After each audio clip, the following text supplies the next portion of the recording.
What are 5 bourbons that are overhyped? Let's find out.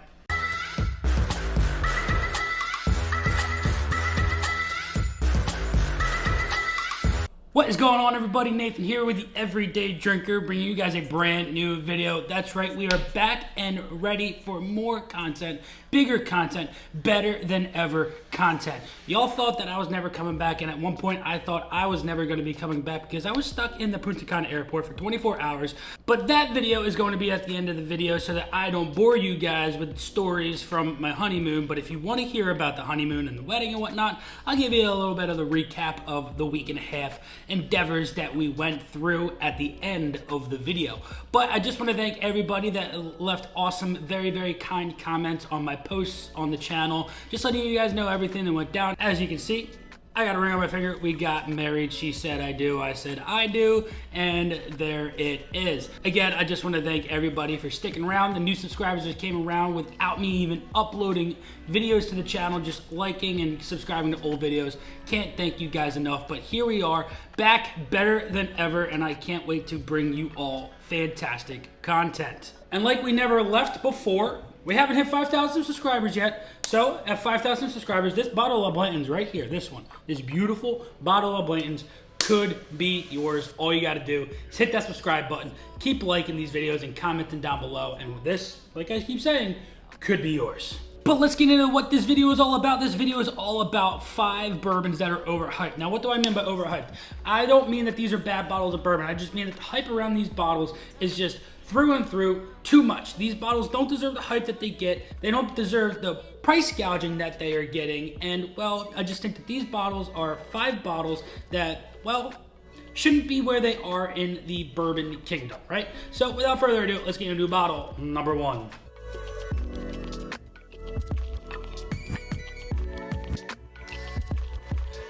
Bottle number 1 goes to Blood Oath. And why do I have Blood Oath on here? I don't personally think that it is worth the price that it is being charged nowadays. The new Blood Oath Pack 9, I think, is going for like $160, $170.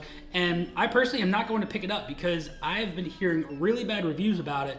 And I don't think it is worth the $160 that it is going for at the moment. Now, this is Blood Oath Pack 8. It was a good bottle, but I feel that, I mean, I understand now why it's 98.6 proof, right? I mean, it's the temperature of your blood.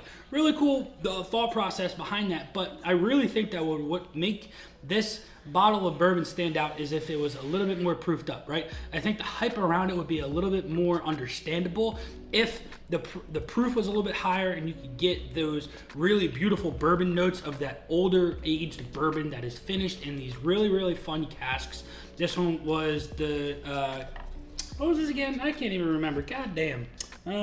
This one was finished in the Calvados casks. The new one, I believe, is sherry casks. Could be wrong on that, but I feel like for those older bourbons, let that maturity go through with the proof, and I feel like we could have a really good hyped bottle, but nonetheless, overhyped for what I believe. Bottle number 2 of overhyped bottles of bourbon.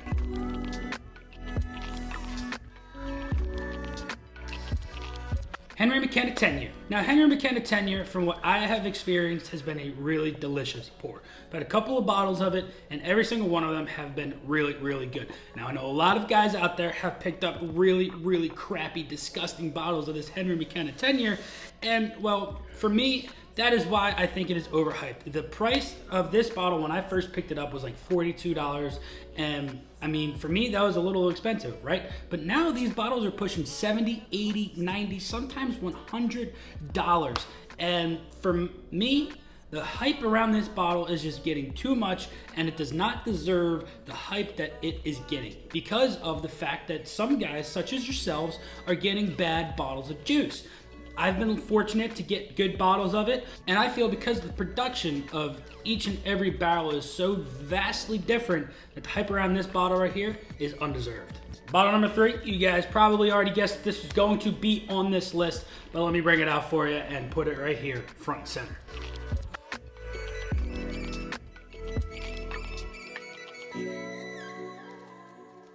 Blanton Single Barrel. Now, I can understand the hype around the Blanton straight from the barrel, right? You got the barrel-proof bottle of Blantons or the Blantons Gold, you know? I mean, it's a really fun-looking bottle. It's probably a little bit more creamy, a little more rich on that palate. Has a nicer mouthfeel, a little bit more burn, that 104 proof, right? Really, really nice. 93 proof bottle of bourbon right here.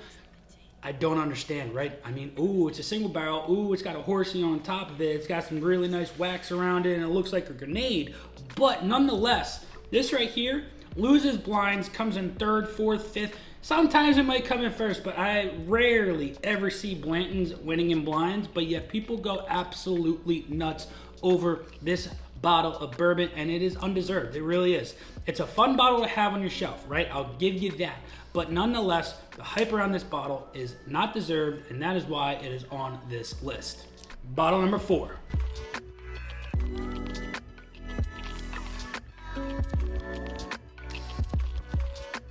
Bottle number 4 goes to Weller Antique 107. Now, this is on the list because, to me, it's just not that good. I personally don't like it compared to the Weller 12 year. And the Weller 12 year in some places is a little easier to find, but some places this Weller Antique is a little bit easier to find. 107 proof, right? It sounds like it would be a really nice proof point. I would really enjoy it. Like I always say, my favorite proof points are that 105 to 115, and that's pretty much right in the middle. But nonetheless, I find this to be a hot sipper for that 107 proof. So, to me, it's just not worth the hype. Everybody goes crazy about it, right? For me, I'd rather spend a little extra money on the Weller Full Proof. Now, I know that is really difficult to find, but I know a lot of you guys out there are spending secondary prices. And you're finding this for $130, $140. Save a couple more bucks and spend I don't recommend doing it, but if you're going to do it, you can get a Weller Full Proof on the secondary market for around $200, right? You can do it. It's out there for $200. This you can get for $130, $140, but why would you do that when you can spend a little extra money for a much well-balanced bottle of bourbon?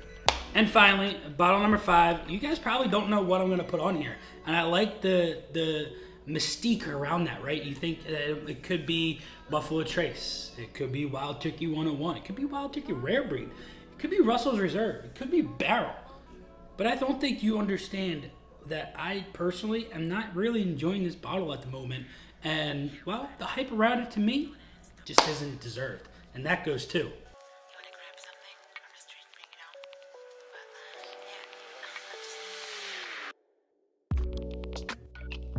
Jack Daniel's single barrel proof. Now, I will let you know this, right? These bottles, they're good, but I've had a couple of sips out of a couple other samples that people have sent me, and I get the same thing every single time.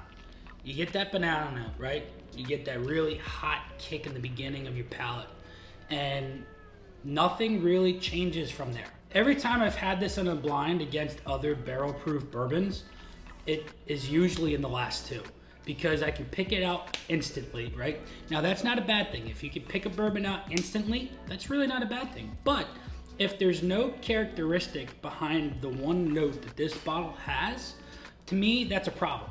Now, I'm not quite sure if, hey, I've had a couple of just like mediocre pours of Jack Daniel's single barrel proof. But every single one, like I've said, that banana note is very, very prevalent. It comes out right in the very beginning of your sip. Then after that, it's just heat going down. And there's really no complexity going into this bottle. And for me, I think that the hype around it is just a little bit too much. It's too provoked. It's too out there. People really, really search for it. Now, nonetheless, the price of this bottle is, to me, it's a great price point, right? $65 to $70. You can't go wrong with having most of these are over 130 proof. Mine's 131.9. And most of these are over 127 proof. Now that's a really, really good proof point. But for me, I just don't think that the hype is well worth it for this bottle of bourbon. Yes, this is a bottle of bourbon. Now I want to give an honorable mention. We have 5 bourbons on the bar top. I want to give one rye. One rye that I don't think deserved the hype around it, but because it has this name on it, it gets the hype and it gets the people going. And that bottle goes too.